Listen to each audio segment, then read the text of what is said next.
একসময় তিনি ছিলেন ইন্ডিয়ার সবচেয়ে একজন বেস্ট খেলোয়াড়, আর বলতে পারো সেহওয়াগের সাথে বা সচিনের সাথে একজন বেস্ট ওপেনার।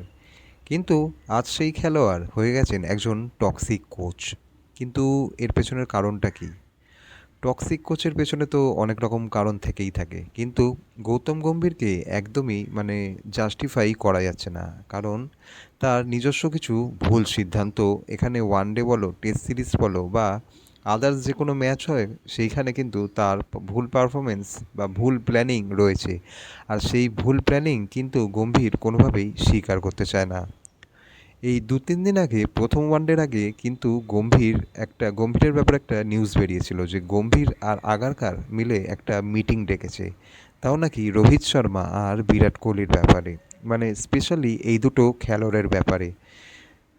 যারা বেস্ট খেলোয়াড় তাদের উপর এখন এই দুজন, যারা মেনলি তেমন একটা তাদের বলা উচিত না, করা উচিত নয়, তারা একটা সিদ্ধান্ত নিতে চলেছে। সেটা হচ্ছে 2027 ওয়ার্ল্ড কাপে রোহিত শর্মা আর বিরাট কোহলির কী রোল হবে, সেটা তারা এখন তাদের বোঝাবে বা তাদের প্ল্যানিং জিজ্ঞেস করবে। আমার কাছে একটাই বক্তব্য, রোহিত শর্মা বিরাট কোহলি এই দুজন কিন্তু গ্রেট প্লেয়ার। গ্রেট প্লেয়ার, এদের আলাদা করে প্ল্যানিং দেওয়ার বা প্ল্যানিং বলার মতো কিন্তু কোনো দরকার নেই।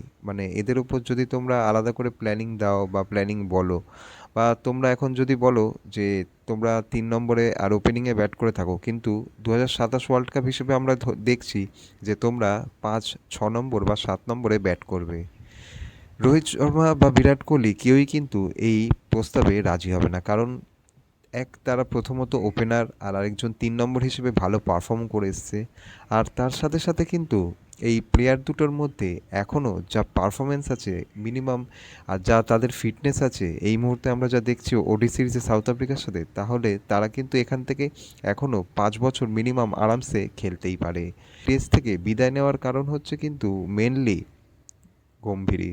কারণ গম্ভীর তাকে বারবার স্লট চেঞ্জ করছিল, আর বিরাট কোহলির সাথে তো গম্ভীরের সম্পর্ক ভালো না, তা আমরা 2012 আইপিএল থেকেই জানি।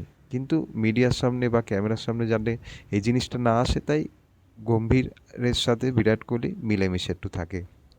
এবার ব্যাপার হচ্ছে, আমরা ওডি সিরিজে দেখছি কন্টিনিউ কিন্তু টেস্ট সিরিজ থেকে ওয়াশিংটন সুন্দরকে খেলিয়ে আসছে, তাও গম্ভীর। গম্ভীর এই ওয়াশিংটন সুন্দরকে কেন খেলাচ্ছে সেটা আমাদের ধারণার বাইরে। যেই টিমে জাদেজা রয়েছে, আকসার পটেল রয়েছে, সেখানে ওয়াশিংটন সুন্দরের দরকার হয় না। আর তেমন একটা তো টার্নিং পিচ বিসিসিআই বানাচ্ছে না। প্রত্যেকটা ম্যাচে 350 বা তার বেশি করে রান উঠছে, আর সেই রানটা কিন্তু একটা সময় গিয়ে চেসেবেলও হয়ে যাচ্ছে অপোনেন্ট টিমের কাছে। অপোনেন্ট টিম কিন্তু ভালো পারফর্ম করছে ইন্ডিয়ার এই দুর্বল বোলিংয়ের প্রতি। প্রত্যেকটা ম্যাচ তোমরা যদি প্রথম ম্যাচটা দেখো, 11 রানে 3 উইকেট থেকে 332 রান অবধি সাউথ আফ্রিকা টেনে নিয়ে গেছিলো। আর কালকের ম্যাচটা যদি তোমরা দেখো, তাহলেও তোমরা দেখতে দেখতে পাবে যে 380 যেখানে মনে হচ্ছিল, সেখানে বিরাট কোহলি আউট হওয়ার পর কিন্তু ওয়াশিংটন সুন্দর নেমে প্রায় 2-3 ওভার ঠুকে ম্যাচটাকে প্রায় আরও ঝুলিয়ে দিয়েছিল, যেটার মেকআপ বা ব্যাকআপটা কিন্তু লাস্টে কেএল রাহুল বা জাদেজা করতে পারেনি। তাই আমি বলবো ওয়াশিংটন সুন্দরকে কন্টিনিউ তৃতীয় ওয়ানডেতে না খেলানোই উচিত।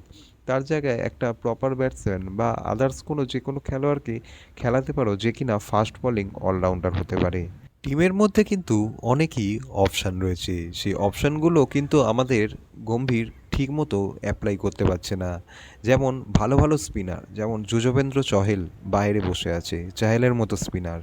কুলদীপকে দিয়ে ঠিকমতো বল করাতে পারছে না। জাদেজাকে ভুলভাল জায়গায় নামিয়ে দিচ্ছে, যেখানে সুন্দরের নামা উচিত না, যেখানে জাদেজার নামা উচিত সেখানে সুন্দর চলে যাচ্ছে, আর জাদেজা আরও নিচে ব্যাট করতে চলে যাচ্ছে।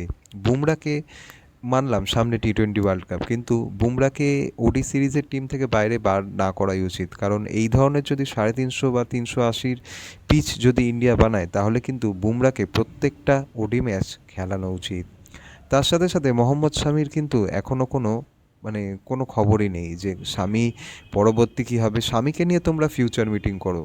তোমরা বিরাট কোহলি রোহিত শর্মার পিছনে পড়ে আছো আগারকার আর গম্ভীর, আমি বলবো শামিকে নিয়ে তোমরা ফিউচার মিটিং করো, যে শামি কী বলতে চাইছে, কী করতে চাইছে। তাই আমার মতে এই জিনিসটা কিন্তু একদমই ধরাছোঁয়ার বাইরে, যে বিরাট কোহলি আর রোহিত শর্মার কী রোল হবে 2027 ওয়ার্ল্ড কাপে, সেটা কিন্তু তারা নিজেরাই ঠিক করবে। তারা চাইলে রোজ সেঞ্চুরি করতে পারে, আর তারা চাইলে তোমার মতো কোচকে পকেটেও রাখতে পারে। তো বন্ধুরা, ভিডিওটা তোমাদের কেমন লাগলো অবশ্যই কমেন্টে জানাও। আর তোমরা যদি আমার সাথে সহমত হও যে গম্ভীরের যে কোচিংটা হচ্ছে সেটা কিন্তু একদমই ভুল, তাহলে কিন্তু কমেন্টে অবশ্যই তোমাদের মতামতগুলো জানিও। আর চ্যানেলটাকে সাবস্ক্রাইব করো, আর বন্ধুদের সাথে ভিডিওটা অবশ্যই শেয়ার করো। দেখা হবে পরবর্তী ভিডিওতে।